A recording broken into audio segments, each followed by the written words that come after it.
Terima kasih Anda masih bergabung bersama kami. Kita kembali dalami peristiwa atau tragedi bulan Mei tahun 1998 bersama saya, Mayor Jenderal Purnawirawan Kiflan Zain. Pak Jenderal, saya semakin tertarik dengan siapa di balik peristiwa ini.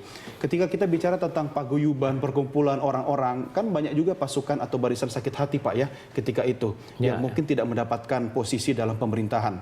Apakah itu menjadi pemicu paguyuban ini, kalau boleh saya pinjam kata paguyuban, menjadi semakin mengerucut, akhirnya mendesain upaya untuk, katakan misalnya, melakukan penggulingan kekuasaan? Boleh terjadi, bisa aja terjadi. Setelah paguyuban ini mulai merancang lah, kan ada yang katanya petisi 50, petisi 50. Petisi apa, kan banyak yang terjadi. Jadi masih ada orang petisi 50 nggak Pak di 98 ini? Saya nggak lihat lah, nantilah saya ceritakan lah, jangan di sini lah, di TV ini terbuka lah, ribut rame orang nanti. Ada forumnya sendiri Pak? Forum panel nasional untuk rekonsiliasi ya masalah bangsa. Saya kebetulan mengalaminya mulai tahun 65, mengalaminya. Tulis PKI terbunuhnya 7 jenderal. Saya kebetulan ada di Jakarta. Keadaan di istana, saya datang ke istana pada tanggal 1 Oktober.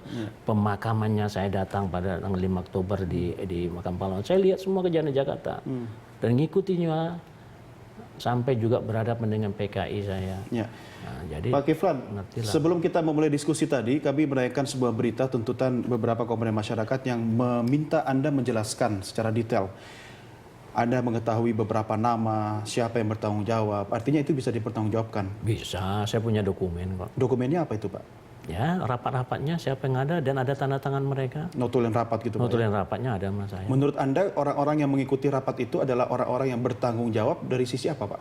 Dari sisi kejadian itu bahwa merancang peristiwa kerusuhan?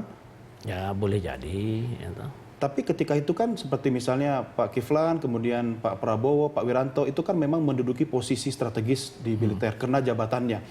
Itu bisa disebut orang-orang yang mendesain atau apa Pak? Ya enggak dong, kita mengamankan kejadian. Masa kita mendesain kerusuhan yang enggak benar. Artinya tidak ada pihak militer yang aktif ketika itu? Tidak ada. Semua sudah pensiun yang aktif di paguyuban Pak ya? Enggak tahu ya.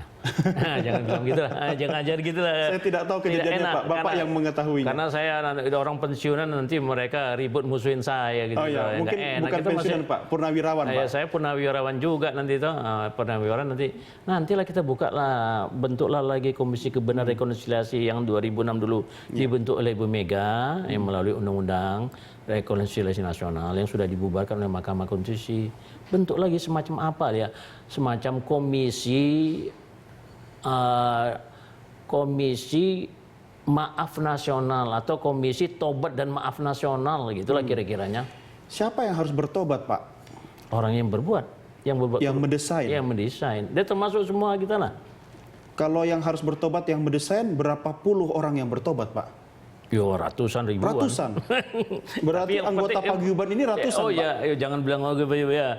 Ya banyak lah itu namanya paguyuban, orang-orang yang senang berkumpul-kumpul gitu, yang tidak puas ya. Tapi kan biasa kalau orang kumpul-kumpul nggak ada kerjaan, akhirnya ujung-ujungnya merencanakan sesuatu Pak. Ya bisa jadi.